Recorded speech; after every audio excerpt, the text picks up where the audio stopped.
Selamat sejahtera semua.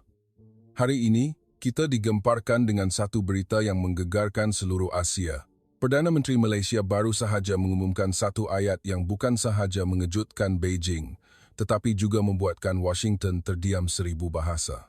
Ayat itu ialah, Malaysia tidak memihak.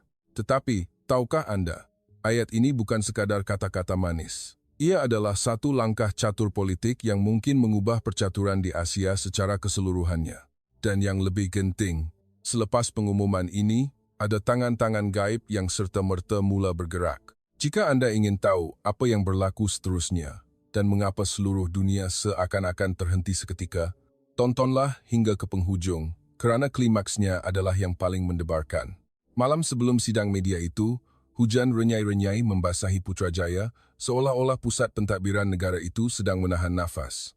Perdana Menteri, Dato' Seri Johari, duduk di hadapan cermin tingkap pejabatnya, merenung bangunan-bangunan pencakar langit di Kuala Lumpur yang masih terang benderang. Di atas mejanya, terdapat 3 fail berwarna merah. Fail pertama berisi tawaran pelaburan megah yang datang dengan syarat-syarat sepanjang bayang menara berkembar. Fail kedua ialah draft perjanjian keselamatan yang ayat-ayatnya sopan tetapi berat dan mengikat seperti rantai besi. Fail ketiga pula adalah laporan ekonomi rakyat Marhaen. Angka-angkanya tidak cantik, tetapi itulah realiti yang paling jujur. Setiausaha. Sulit beliau meletakkan secawan teh dan berbisik, Dato' Seri. Esok pihak media pasti akan bertanya secara terus, kita di pihak mana? Perdana Menteri tidak terus menjawab. Beliau mengambil sehelai kertas kosong. Di atas kertas itu, hanya ada satu ayat yang ditulis dengan tulisan tangannya sendiri. Malaysia tidak memihak. Malaysia memilih masa depan. Keesokan harinya, kompleks Perdana Putra dibanjiri media dari seluruh dunia. Bunyi denyaran kamera, mikrofon yang dihulurkan, dan suara penterjemah di dalam font telinga riuh seperti medan perang yang menggunakan kata-kata sebagai peluru. Perdana Menteri berjalan ke podium dengan tenang. Wajahnya tidak keras, tidak juga lembut, tetapi pandangan matanya tajam dan jelas, seperti seseorang yang telah membuat keputusan muktamad. Malaysia tidak akan menjadi medan persaingan sesiapa, beliau memulakan. Malaysia tidak akan membiarkan rakyatnya menanggung kos daripada permainan kuasa-kuasa besar. Ayat seterusnya jatuh seperti tukul besi yang menghentam lantai dewan. Malaysia tidak memihak. Siaran langsung itu tersebar ke seluruh dunia. Di skrin di Beijing, beberapa penganalisis tergamam, seolah-olah tidak sempat memproses apa yang didengar. Di Washington, beberapa pegawai tinggi saling berpandangan dalam diam, seperti menerima jawapan yang tidak mereka jangkakan. Manakala di sebuah warung kopi di Kuala Lumpur, rakyat biasa yang sedang menonton televisyen lama mendongak, dan seorang daripada mereka berkata, biar betul dia ni. Seorang wartawan terus mengangkat tangan. Tidak memihak, adakah itu bermakna Malaysia tidak akan bekerjasama dengan sesiapa? Perdana Menteri menjawab dengan jelas, kami bekerjasama dengan semua pihak yang menghormati kedaulatan kami, menghormati undang-undang antarabangsa, dan memberikan manfaat yang telus kepada rakyat Malaysia. Seorang lagi bertanya, bagaimana jika kita ditekan? Beliau tersenyum tipis. Kita perlu berdiri teguh dahulu, barulah kita boleh berjalan jauh. Petang itu, berita-berita tergempar mula masuk. Beberapa mesyuarat dua hala ditangguhkan, panggilan kecemasan dari kedutaan-kedutaan asing, dan pergerakan pasaran mata wang yang mula bergelora seperti ombak yang baru terbentuk. Tetapi satu perkara yang paling aneh ialah reaksi di dalam negara tidaklah sepanik yang dijangka. Ramai rakyat merasa seolah-olah mereka telah mendengar kata-kata yang sudah lama dinantikan.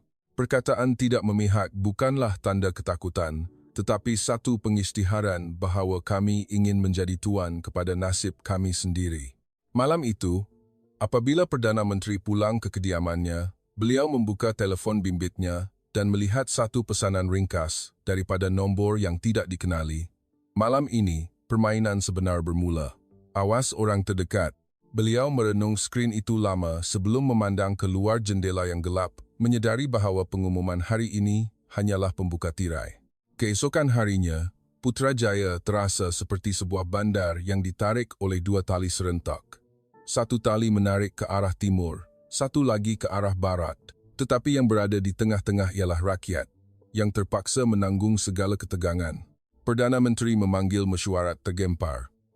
Pasukan ekonomi, pasukan keselamatan, dan pasukan hal ehwal luar negara memenuhi meja panjang. Wajah semua orang pucat seperti tidak cukup tidur. Menteri Kewangan memaparkan graf nilai ringgit yang tidak menentu. Beberapa kumpulan pelabur mula memperlahankan rancangan mereka. Menteri Luar Negeri meletakkan dokumen tebal. Ada permintaan penjelasan secara tidak rasmi dari kedua-dua belah pihak, tetapi isinya sangat jelas, Dato' Seri. Perdana Menteri mengangguk lalu menanyakan satu soalan. Di mana rakyat biasa akan terasa sakitnya dahulu? Bilik itu menjadi senyap serta-merta. Tiada siapa yang mahu menjawab soalan itu, tetapi semua orang tahu jawapannya. Harga minyak, bekalan makanan, sektor ekspor, pelancongan, hutang isi rumah. Semuanya adalah urat nadi negara yang paling mudah dicerut. Pada waktu petang, satu klip audio bocor di media sosial. Ia adalah rakaman perbualan di sebuah lokasi rahasia. Beberapa ayatnya seolah-olah sengaja direka untuk menakut-nakutkan rakyat. Kalau tak memihak, kita akan kena boikot. Kalau kita lawan kuasa besar, kita akan ditekan sampai miskin. Orang ramai mula berdebat hangat. Ada yang mengatakan Perdana Menteri terlalu berani, ada yang kata beliau sedang bermain dengan api. Tetapi pada malam yang sama, Perdana Menteri tidak berada di media sosial. Beliau berada di sebuah bilik kecil tanpa papan nama, yang hanya mempunyai peta Asia dan laluan-laluan perdagangan. Beliau bertemu secara rahsia dengan Profesor Adnan, seorang pakar strategik yang telah bersara dan pernah menjadi bayang-bayang dalam banyak rundingan penting negara.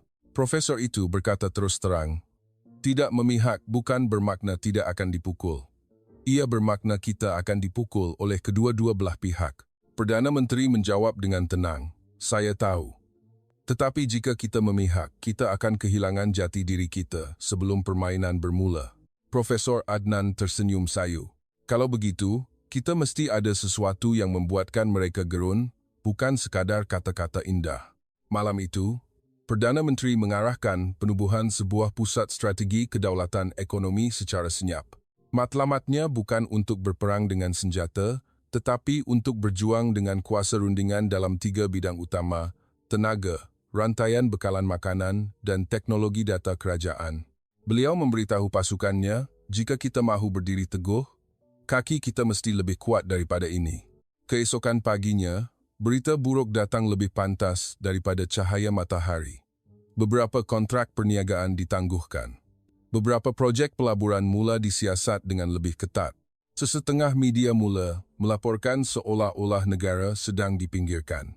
Perdana Menteri memandang skrin televisyen dan berkata kepada dirinya sendiri, inilah harga untuk sebuah kebebasan. Tetapi sebelum sempat berehat, telefon khasnya berdering. Ia adalah panggilan daripada seorang wakil peringkat tertinggi dari salah sebuah kuasa besar. Suara di talian sangat sopan, tetapi terselit ketajaman seperti pisau nipis. "Dato' Seri Perdana Menteri, sikap tidak memihak mungkin akan menyebabkan Malaysia kehilangan peluang-peluang penting." Perdana Menteri menjawab dengan suara yang mendatar, "Peluang yang dibeli dengan maruah negara bukanlah satu peluang." Selepas meletakkan telefon, setiausaha sulitnya bergegas masuk. "Ada satu lagi panggilan, Dato' Seri." Dari pihak sebelah sana, Perdana Menteri tergelak kecil, seolah-olah memahami permainan itu. "Walaupun saya berdiam diri, dunia tidak akan senyap." Malam itu, beliau membuka laci mejanya, mengambil semula kertas bertulis tangan itu. Di bawah ayat Malaysia tidak memihak, beliau menambah satu baris baru. Tetapi Malaysia tidak akan membenarkan sesiapa memilih untuknya. Dalam kesunyian malam, beliau dapat merasakan tangan-tangan gaib itu mula bergerak dengan lebih kuat. 3 hari selepas pengumuman itu, kesesakan lalu lintas di Kuala Lumpur masih seperti biasa. Kedai kopi masih memainkan musik perlahan seolah-olah tiada apa yang berubah. Tetapi di tingkat-tingkat atas bangunan pejabat berdinding kaca, dunia telah berubah sepenuhnya. Bilik-bilik mesyuarat rahsia ditempah penuh, dan jadual kerajaan menjadi padat seperti tali yang diikat dengan pelbagai simpulan. Seorang wakil khas dari kuasa besar Timur masuk bersama pasukannya, semuanya memakai sut gelap. Wajah mereka tersenyum, tetapi mata mereka tidak. Beliau meletakkan dokumen nipis di atas meja dan berkata dengan nada seperti memberi hadiah, kami membawa peluang yang sangat baik untuk Malaysia. Pelaburan berbilion-bilion ringgit, infrastruktur, teknologi baharu, dan pasaran yang sangat besar. Beliau berhenti seketika sebelum menyambung. Cuma, Malaysia perlu mempunyai pendirian yang lebih jelas dalam beberapa perkara. Ungkapan beberapa perkara itulah yang paling berat, kerana ia tidak pernah menjadi perkara kecil. Perdana Menteri membuka dokumen itu. Angka-angkanya indah seperti mimpi, tetapi dalam cetakan kecil, terdapat syarat-syarat yang licik. Hak pengurusan projek, akses kepada data logistik, dan jadual waktu yang dipercepatkan sehingga sukar untuk diaudit. Pada sebelah petang hari yang sama, wakil dari kuasa besar, Barat pula tiba. Dengan gaya yang berbeza, tiada dokumen tebal, tetapi membawa perkataan piawaian dan keselamatan. Kami bersedia menyokong Malaysia dalam bidang pertahanan, teknologi canggih, dan akses kepada pasaran berkualiti, katanya. Berhenti seketika seperti seorang pemidato yang mahir. Tetapi, Malaysia harus menghadkan kerjasama tertentu dengan pihak yang mungkin mendatangkan risiko. Kedua-dua pihak bercakap dengan cara berbeza, tetapi membawa mesej yang sama. Pilihlah kami, dan kami akan berikan segalanya. Jika tidak, kamu akan kehilangan segalanya. Malam itu, Perdana Menteri mengadakan mesyuarat paling kecil, hanya bersama 5 orang yang paling dipercayainya. Beliau bertanya terus, jika kita tanda tangan, apa yang kita dapat? Penasihat ekonominya menjawab, kita dapat wang, dapat projek, dapat kestabilan jangka pendek. Perdana Menteri bertanya lagi, dan apa yang kita hilang? Semua orang terdiam. Sebelum Profesor Adnan bersuara perlahan, kita hilang hak untuk membuat keputusan sendiri. Kita hilang masa depan anak cucu kita. Perdana Menteri memandang peta Malaysia.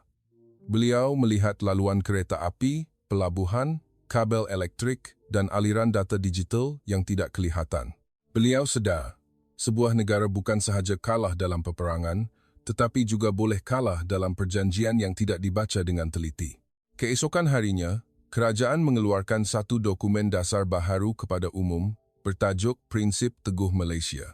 Ia mengandungi 3 perkara yang ringkas tetapi tajam. Kerjasama dialu-alukan, tetapi mesti telus dan boleh diaudit. Aset infrastruktur kritikal negara mesti kekal di bawah kawalan Malaysia.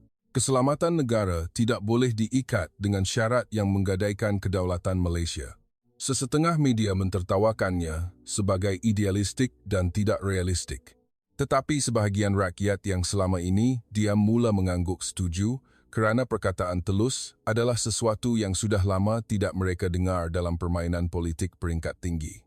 Kemudian, sesuatu yang tidak dijangka berlaku.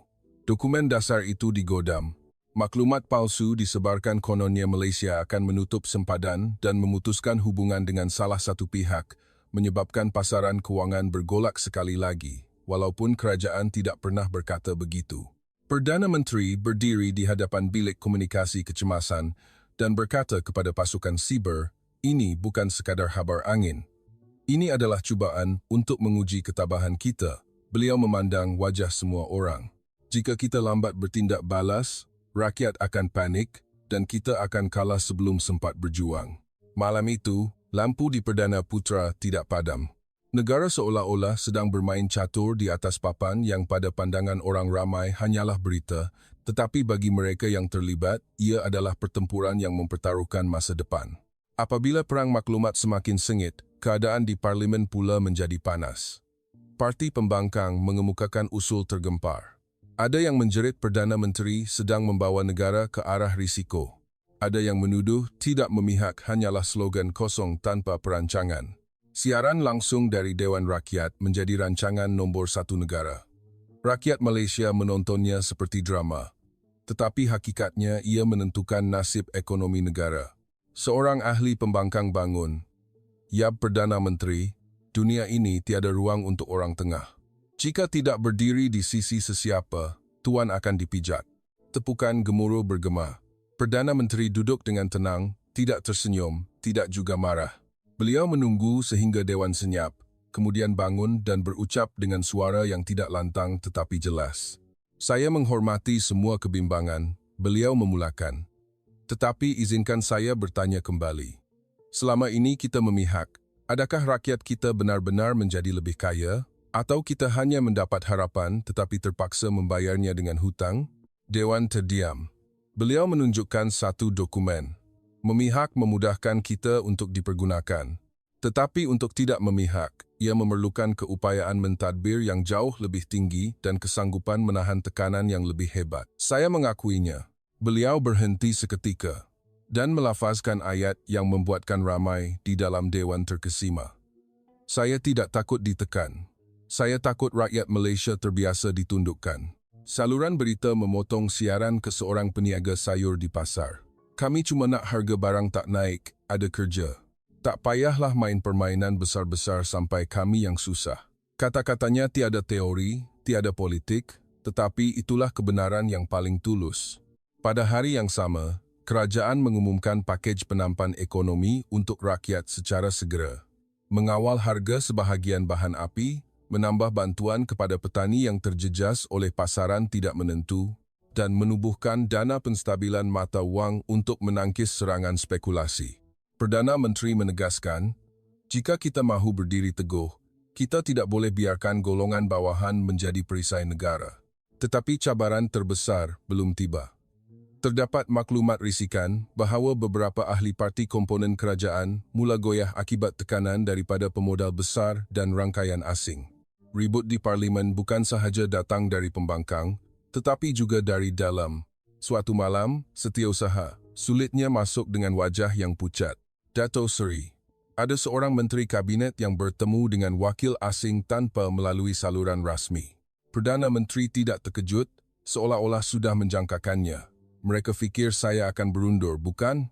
Setiausaha sulit itu mengangguk. Dia kata, dasar tidak memihak ini seperti masuk ke mulut harimau. Perdana Menteri mencapai kotnya dan berkata ringkas, kalau begitu, kita perlu buat harimau itu sedar bahawa Malaysia bukan mangsanya. Malam itu, beliau mengadakan mesyuarat paling rahsia. Di dalam bilik itu, hanya ada satu rancangan untuk kelangsungan hidup dan ia bukan dengan cara melutut. Rancangan itu bernama Keseimbangan Baharu Malaysia. Ia akan membuka platform rundingan dengan kedua-dua pihak serentak supaya tiada siapa mendapat kelebihan. Malaysia akan memperkasakan perdagangan serantau, ASEAN, untuk mengurangkan kebergantungan pada satu sumber. Dan yang paling penting, Malaysia akan menggunakan kuasa ketelusan dengan mendedahkan sebahagian syarat-syarat perjanjian besar kepada umum untuk mematikan permainan di bawah meja. Tetapi sebelum sempat rancangan itu bermula, telefon Perdana Menteri berdering, panggilan daripada Yang di-Pertua Dewan Rakyat.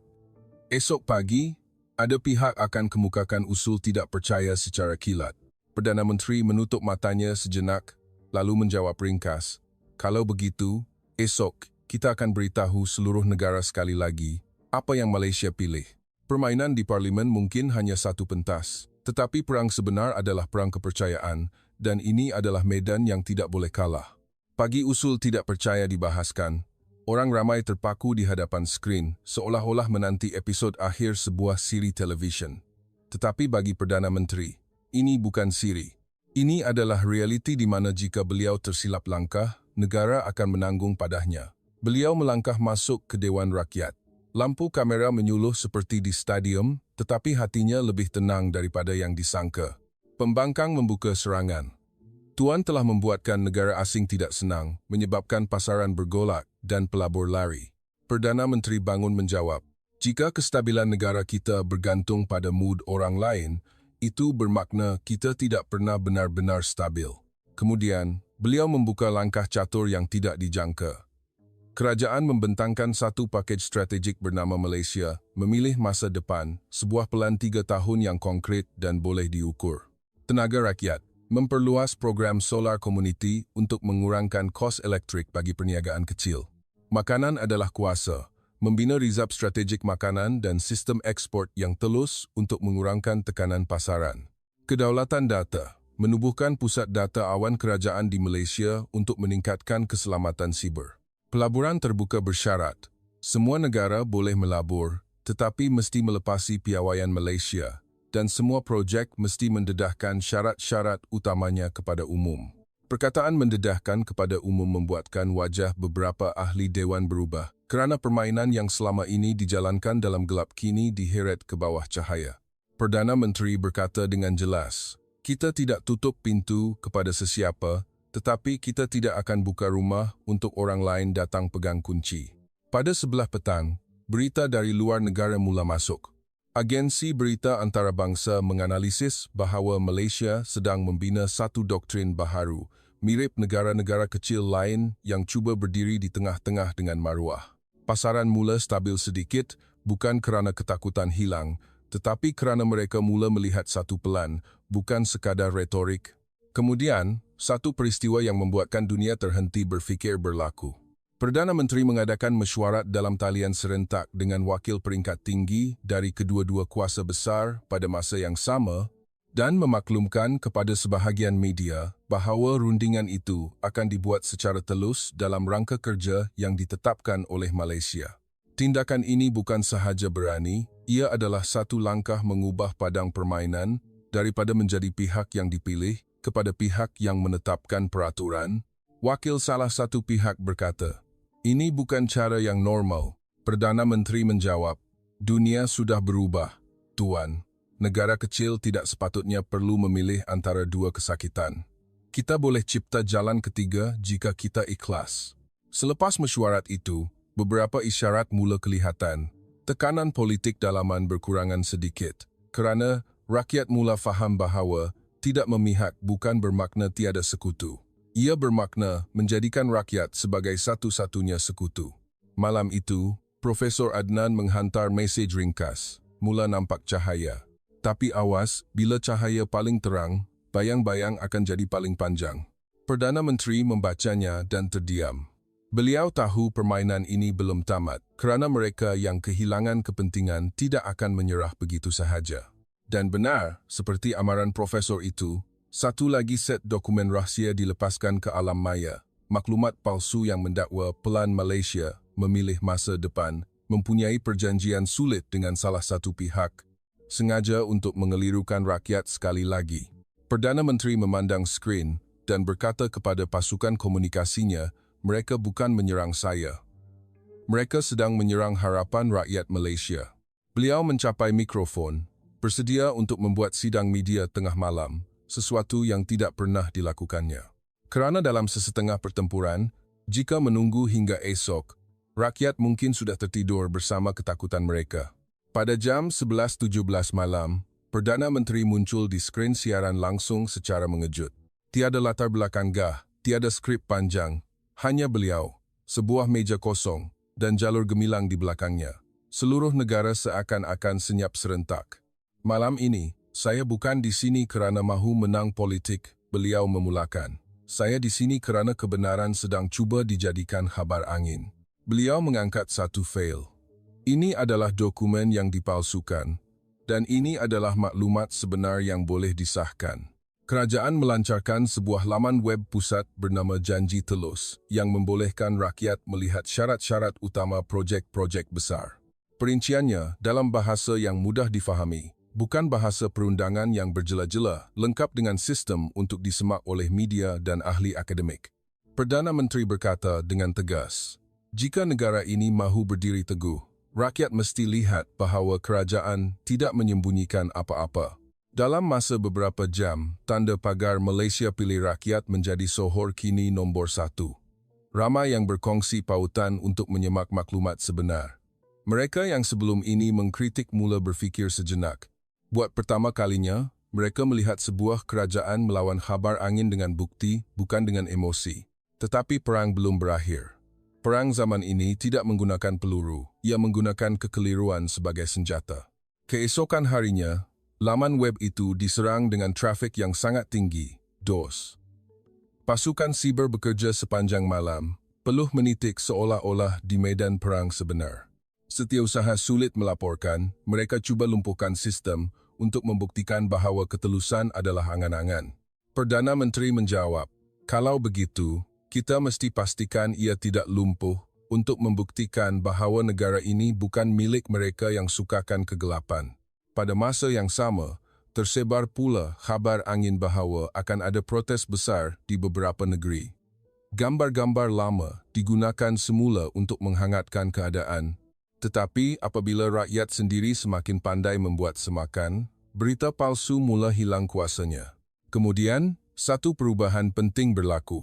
Sektor perusahaan kecil dan sederhana, PKS, mengeluarkan kenyataan bersama menyokong prinsip pelaburan terbuka tetapi adil, kerana merekalah yang paling terkesan dengan ketidaktentuan ekonomi. Mereka tidak mahu melihat negara ini ditekan lagi. Menjelang senja, pasukan keselamatan melaporkan terdapat pergerakan melobi secara senyap oleh kumpulan pemodal besar yang cuba melemahkan kerajaan. Perdana Menteri tidak terkejut. Beliau hanya berkata, apabila kita pasang lampu, mereka yang biasa hidup dalam gelap akan bising, dan ujian terbesar pun tiba. Malaysia menerima jemputan segera untuk menyertai satu persidangan khas peringkat serantau yang akan dihadiri oleh kedua-dua kuasa besar. Semua orang tahu, di atas meja rundingan itu, hanya ada satu soalan menanti. Malaysia, akhirnya, kamu di pihak siapa? Profesor Adnan berkata di telefon, ini adalah pentas di mana mereka akan memaksa Malaysia menjawab di hadapan seluruh dunia. Perdana Menteri memandang keluar jendela, melihat lampu-lampu jalan seperti urat nadi kota. Jika saya perlu menjawab, saya akan jawab dengan sejelas-jelasnya, tetapi bukan jawapan yang mereka mahukan. Ia adalah jawapan yang selayaknya untuk rakyat Malaysia. Malam sebelum berlepas, beliau mengambil kertas tulisan tangannya sekali lagi dan menambah satu lagi ayat. Tidak memihak bukan bermakna tiada pendirian. Pendirian kita adalah di sisi maruah. Dalam hatinya, beliau tahu esok bukan sekadar hari persidangan. Ia adalah hari peperiksaan bagi seluruh negara. Pentas persidangan itu terletak di sebuah bandar besar di Asia. Hotel mewah, lampu terang benderang, tetapi suasananya dingin seperti bilik berhawa dingin yang terlalu kuat. Setiap perkataan yang diucapkan di situ bernilai bilion dolar. Setiap riak wajah membawa makna yang lebih daripada sekadar senyuman. Pemimpin-pemimpin dari pelbagai negara duduk tersusun seperti buah catur. Di tengah-tengah mereka, Perdana Menteri Malaysia duduk dengan tenang, tidak cuba menonjol, tetapi tidak juga membiarkan dirinya tenggelam. Wakil Kuasa Besar Timur memulakan ucapan, rantau ini memerlukan kestabilan dan rakan kongsi yang boleh dipercayai. Wakil Kuasa Besar Barat membalas, kestabilan mesti datang dengan peraturan antarabangsa dan kerjasama yang jelas. Semua orang tahu perkataan jelas itu adalah desakan untuk memilih pihak. Sehinggalah tiba satu agenda, pengerusi mesyuarat berpaling ke arah Malaysia. Ya Perdana Menteri, apakah pendirian negara tuan terhadap konflik yang semakin memuncak ini? Dewan menjadi begitu senyap, sehingga bunyi mata pen menggores kertas boleh didengar. Perdana Menteri mengangkat mikrofonnya perlahan-lahan, seolah-olah mengukur setiap detik. Malaysia mempunyai pendirian yang sangat jelas. Ramai yang seakan-akan bersedia untuk menarik nafas lega. Tetapi ayat seterusnya membuatkan sebahagian daripada mereka tergamam. Pendirian kami ialah tidak membenarkan negara kami dijadikan alat oleh sesiapa. Beliau menyambung dengan suara yang tegas. Kami bersedia bekerjasama dalam ekonomi, teknologi, dan keselamatan dengan semua pihak. Tetapi kami tidak akan menerima sebarang syarat yang menyebabkan Malaysia kehilangan hak untuk membuat keputusannya sendiri. Beliau berhenti seketika dan mengucapkan kata-kata yang serta-merta menjadi tajuk berita utama, Malaysia tidak memihak. Tetapi Malaysia akan memilih kebenaran, memilih peraturan, dan memilih rakyatnya. Kesunyian di dalam dewan itu bukan kekosongan, tetapi penuh dengan pengiraan. Satu pihak mengerutkan dahi. Satu pihak lagi tersenyum nipis yang sukar dibaca. Pemimpin-pemimpin dari negara-negara kecil yang lain memandang Malaysia dengan pandangan yang baru, seolah-olah melihat seseorang yang berani menyuarakan apa yang mereka fikirkan, tetapi tidak berani katakan. Selepas itu, Perdana Menteri mencadangkan sesuatu yang di luar jangkaan, satu cadangan bersama serantau, untuk menubuhkan satu mekanisme kerjasama di antara negara-negara ASEAN dan rakan kongsi Asia untuk mengurangkan kebergantungan pada satu rantaian bekalan. Mewujudkan satu piawaian perjanjian yang telus dalam pelaburan rentas sempadan dan menubuhkan pusat penyelarasan siber bersama untuk membanteras berita palsu. Beliau tidak meminta sesiapa memilih Malaysia. Beliau sedang mengajak negara-negara kecil untuk memilih diri mereka sendiri. Selepas persidangan, dalam satu temu bual ringkas, seorang wartawan bertanya, Tuan tidak takut jika kuasa-kuasa besar akan bertindak balas. Perdana Menteri menjawab dengan tenang, "Saya hanya takut satu perkara. Saya takut rakyat Malaysia tidak percaya bahawa mereka berhak untuk berdiri teguh." Malam itu, laporan berita dari pelbagai agensi mula berubah nada. Daripada perkataan berisiko kepada berani. Daripada terpencil kepada merintis jalan baharu. Walaupun masih ada kritikan, persepsi dunia mula berganjak. Kerana Malaysia bukan sahaja menolak untuk memihak, Malaysia menawarkan jalan ketiga untuk rantau ini. Walau bagaimanapun, ketika pesawat Perdana Menteri hampir pulang, setiausaha sulitnya menghantar mesej ringkas. Dato' Seri, tindakan balas ekonomi sudah mula bergerak. Perdana Menteri memejamkan matanya perlahan-lahan. Beliau tahu, berucap di pentas dunia boleh memenangi hati. Tetapi untuk membawa negara melepasi tekanan sebenar memerlukan lebih daripada kata-kata. Ujian terakhir sedang menanti di Kuala Lumpur. Selepas tiba di tanah air, tekanan itu datang secara senyap tetapi berat. Beberapa prosedur perdagangan sengaja dilambatkan. Sesetengah pesanan pembelian ditangguhkan. Pemeriksaan kastam menjadi luar biasa ketat. Ini bukan pengisytiharan perang, tetapi ia adalah cubaan untuk meletihkan ekonomi sehingga rakyat mula bertanya, bolehkah kita bertahan? Perdana Menteri memanggil mesyuarat tergempar dan berkata terus terang, kita tidak akan balas dengan kemarahan. Kita akan balas dengan kekuatan. Kerajaan mempercepatkan pelan Malaysia memilih masa depan. Membuka laluan perdagangan dengan lebih banyak negara di rantau ini, mencari pasaran ekspor baharu, menyokong perniagaan tempatan untuk menyesuaikan diri, dan mempercepatkan projek tenaga komuniti untuk benar-benar mengurangkan kos. Paling penting, kerajaan berkomunikasi dengan rakyat setiap minggu. Bukan sekadar pengumuman, tetapi melaporkan kemajuan dengan angka yang boleh disahkan. Membina kepercayaan bata demi bata, bukan dengan kata-kata indah. Bulan pertama berlalu. Negara tidak menjadi kaya serta-merta. Tetapi satu perkara berlaku dengan jelas. Kepanikan mula reda. Rakyat mula nampak bahawa Malaysia tidak berjalan tanpa arah. Malaysia sedang mengikut peta yang dilukisnya sendiri. Suatu hari, Perdana Menteri turun padang ke sebuah pasar pagi di luar bandar. Tiada protokol besar, hanya memakai kemeja biasa. Beliau duduk berbual dengan seorang makcik penjual telur. Makcik itu bertanya terus, "Dato' Seri, kita tak memihak ni, apa yang kita dapat?" Perdana Menteri memandang matanya dan menjawab, "Kita dapat hak untuk tidak tunduk pada sesiapa dengan mudah, makcik. Kita dapat negara yang tak perlu jual masa depan untuk selamatkan hari ini." Makcik itu ketawa. "Cantik cakapnya, tapi buat betul-betul ya?" Beliau mengangguk. "Saya pun mahu rakyat Malaysia periksa kerja saya setiap hari." Berita tentang lawatan itu tidak lagah, tetapi ia mempunyai satu kekuatan yang aneh. Ia membuatkan perkataan kedaulatan bukan lagi hanya berada di dalam bilik mesyuarat, tetapi dalam kehidupan seorang penjual telur, seorang pemandu teksi, seorang pekerja kilang, kemudian sesuatu yang tidak siapa sangka berlaku. Negara-negara kecil di rantau ini mula bercakap tentang pendekatan Malaysia dalam mesyuarat mereka sendiri. Ada yang mula menetapkan piawaian perjanjian telus. Ada yang mula mengurangkan kebergantungan pada satu pasaran sahaja. Ia seperti domino yang mula jatuh perlahan-lahan ke arah yang baharu. Kuasa-kuasa besar juga mula menyesuaikan sikap mereka. Mereka sedar menekan Malaysia terlalu kuat mungkin akan menyebabkan negara-negara lain turut bangun mempersoalkan perkara yang sama. Dalam permainan besar, kadangkala tekanan yang berlebihan lebih banyak menyedarkan orang daripada menakutkan mereka. Suatu malam, Perdana Menteri kembali ke pejabatnya di Perdana Putra. Beliau membuka laci, mengambil kertas yang sama. Di muka surat belakang, beliau menulis ayat terakhir dengan tulisan tangan yang lebih yakin daripada sebelumnya. Malaysia tidak memihak kerana Malaysia memilih untuk berdiri di atas kaki sendiri. Beliau merenung ayat itu lama sebelum memadamkan lampu pejabat dan berjalan keluar dengan senyap, seperti seseorang yang tahu misinya belum selesai. Tetapi langkah pertama yang paling penting telah pun diambil.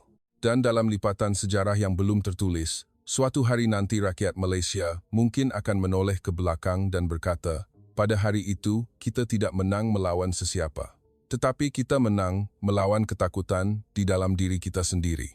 Akhir sekali, pada pendapat anda, adakah tindakan tidak memihak ini satu keberanian atau satu perjudian paling berisiko dalam sejarah politik Asia?